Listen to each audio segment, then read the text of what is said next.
आज हमारी पहली क्लास है इंग्लिश शॉर्ट हैंड की। ठीक है, बिल्कुल बेसिक से चालू करेंगे। जो बिल्कुल नए लोग हैं, जिनको कुछ भी नहीं पता, उन लोगों के लिए ये क्लास स्पेशली है। ठीक है, इंग्लिश शॉर्ट हैंड। सबसे पहले अपन शब्द को समझेंगे।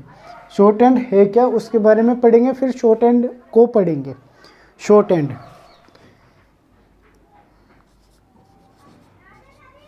शॉर्ट हैंड, शॉर्ट मतलब बिल्कुल छोटा, जो अपने हाथ से बिल्कुल छोटा से छोटा जो लिखा जा सकता है उसको शॉर्ट हैंड बोलेंगे। शॉर्ट हैंड कहाँ कहाँ काम आती है? शॉर्ट हैंड से स्टेनोग्राफर बन सकते हैं। शॉर्ट हैंड की पद्धति को हम दूसरा नाम स्टेनो भी बोलते हैं। मोस्टली ये पीए यानी पर्सनल असिस्टेंट और पीएस पर्सनल सेक्रेटरी लेवल पे जो पोस्ट होती है, उनके लिए एलिजिबिलिटी क्राइटेरिया में ये मस्ट होती है कि उनको स्टेनो आए ही। ठीक है, तो शॉर्ट हैंड वो भाषा जो बिल्कुल छोटे से छोटे रूप में लिखी जा सकती है, क्योंकि आप समझिए कि हमें बना दिया गया किसी का पर्सनल असिस्टेंट पीए।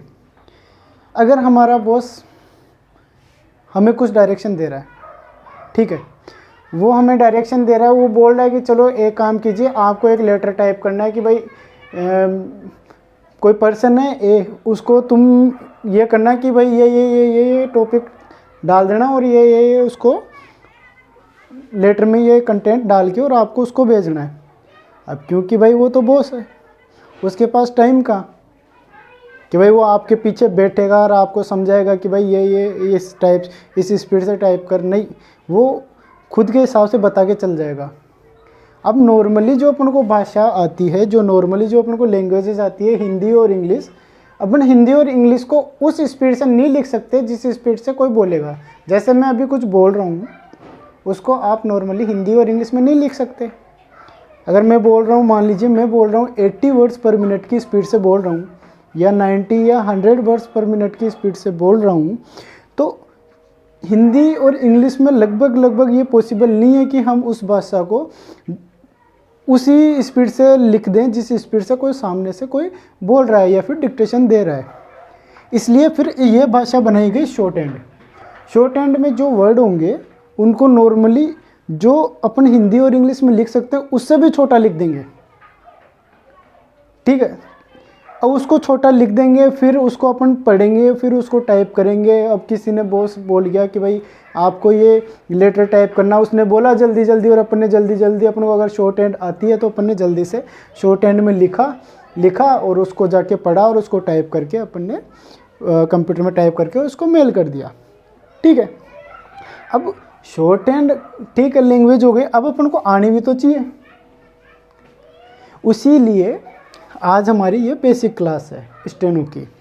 उसको सबसे पहले अपन देखेंगे कि भाई स्टेनो होती क्या है, कैसे उसमें क्या जो अपने कॉन्सोनेंट्स होते हैं वो कैसे होते हैं, कैसे अपन कोई वर्ड बनाते हैं, उन सब की अपन शुरुआत धीरे धीरे करेंगे। जैसे अपन कोई भाषा समझ रहे हैं, जैसे मैंने शुरुआत में अभी इंग्लिश सीखना चालू की। अब इंग्लिश का सबसे बेसिक क्या होगा? Alphabets. A for apple, B for boy, C for cat, D for dog. तो ये करेंगे। अल्फ़ाबेट्स में पहले कॉन्सोनेंट्स आएंगे, फिर वोवल आएंगे, फिर कॉन्सोनेंट्स और वोवल मिला के हम वर्ड बनाएंगे। वर्ड से वर्ड मिला के हम सेंटेंस बनाएंगे, और सेंटेंस से सेंटेंस मिला के पैराग्राफ, और पैराग्राफ से पूरा कंटेंट। तो हम जो सबसे बेसिक इनका होगा वो होगा अपने होंगे कॉन्सोनेंट्स। उन कॉन्सोनेंट्स को हम पढ़ेंगे। ठीक है, जो इंग्लिश में जो कॉन्सोनेंट्स होंगे उसको पढ़ेंगे हम आज। बिल्कुल पहली क्लास में आज हम पढ़ेंगे जो अब इसमें कॉन्सोनेंट्स जो होते हैं हमारे दो टाइप के होते हैं। सबसे पहले दो टाइप के कॉन्सोनेंट्स होते हैं। पहले होते हैं स्ट्रेट स्ट्रोक्स और दूसरे होते हैं कर्व स्ट्रोक्स। वो स्ट्रोक्स जो सीधे हैं स्ट्रेट, चाहे वो आड़े हों चाहे तिरछे हों कैसे हो, लेकिन सीधे हैं। कर्व स्ट्रोक्स, जिनमें कर्व है वो स्ट्रोक्स हो जाएंगे। आज हम पढ़ेंगे स्ट्रेट स्ट्रोक्स। स्ट्रेट स्ट्रोक्स, ठीक है। सबसे पहले हम चालू करेंगे पी से। ध्यान रखना, इसमें जो भी लिखा जाएगा वो लाइट और डार्क दो टाइप से लिखा जाता है। किसी भी कॉन्सोनेंट को अगर हम लाइट में लिख रहे हैं तो उसका मतलब कुछ और होगा, और डार्क में लिखने के बाद हो सकता होगा कि भाई उसका मतलब ही चेंज हो जाए। जैसा आप देखना, धीरे धीरे सारी चीज़ें समझ में आने लग जाएगी। एक बार आपका बेसिक क्लियर हो जाए उसके बाद आपको सारी चीज़ें धीरे धीरे समझ में आने लग जाएंगी। आज हम सबसे पहले पढ़ रहे हैं स्ट्रेट स्ट्रोक्स, ठीक है।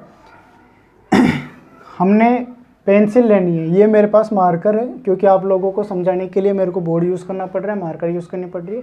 आपको पेंसिल लेनी है और कॉपी लेनी है। कोई लाइन में ऊपर से नीचे लूँगा, बिल्कुल लाइट। गलती हो गई, मिटा देते हैं। ये बिल्कुल लाइट, ये मैंने तिरछी लाइन खींची तो इसका मतलब हो गया P। और इसी लाइन को, मतलब देखना, मैं ऊपर से नीचे जा रहा हूँ, लाइन जैसे आ रही है वैसे ही जाएगी। अगर मैंने ऊपर से नीचे खींची है तो ऊपर से नीचे ही आएगी। ऐसा नहीं है कि कोई प्रैक्टिस करने में नीचे से ऊपर लेके जा रहा है, ना, ऐसा नहीं होगा। ये हो गया लाइट, ठीक है, LIGHT। आप पेंसिल से करोगे तब आपको पता चल जाएगा। और यही लाइन को अगर मैं डार्क कर देता हूँ ऐसे, देखना दोनों में फ़र्क है, तो इसको बोलेंगे B। ये हो गया डार्क। ध्यान रखना, ऊपर से नीचे आ रही हैं लाइनें। अब मैं आगे आने वाले कॉन्सोनेंट्स के लिए, लाइट के लिए L और डार्क के लिए D यूज़ करेंगे, ठीक है। ये इधर झुका हुआ है, अगर मैं इसको थोड़ा सा सीधा कर दूंगा, मतलब पूरा सीधा कर देंगे, तो जो लाइट आएगा वो होगा T। L यानी लाइट है, और इसी को मैं डार्क करूंगा तो ये हो गया D। ये D फॉर डार्क, ये ब्रैकेट में D है। ये हमारे कॉन्सोनेंट्स चल रहे हैं। इसकी जो वर्णमाला है वो चल रही है कि हम स्टेनो में कोई वर्ड, कोई लेटर कैसे लिखेंगे। जब हमें लेटर समझ में आ जाएंगे उसके बाद हम वर्ड्स पे आएंगे। पहले लेटर समझेंगे, फिर उसके वोवल समझेंगे, फिर वर्ड्स में आएंगे, ठीक है। ये हो गया P light, B dark, T light, D dark. उसके आगे हम क्लॉकवाइज झुकाते जा रहे हैं। पहले ये इधर झुका हुआ था, फिर उसको थोड़ा सीधा कर रहे हैं तो ये पूरा सीधा हो गया।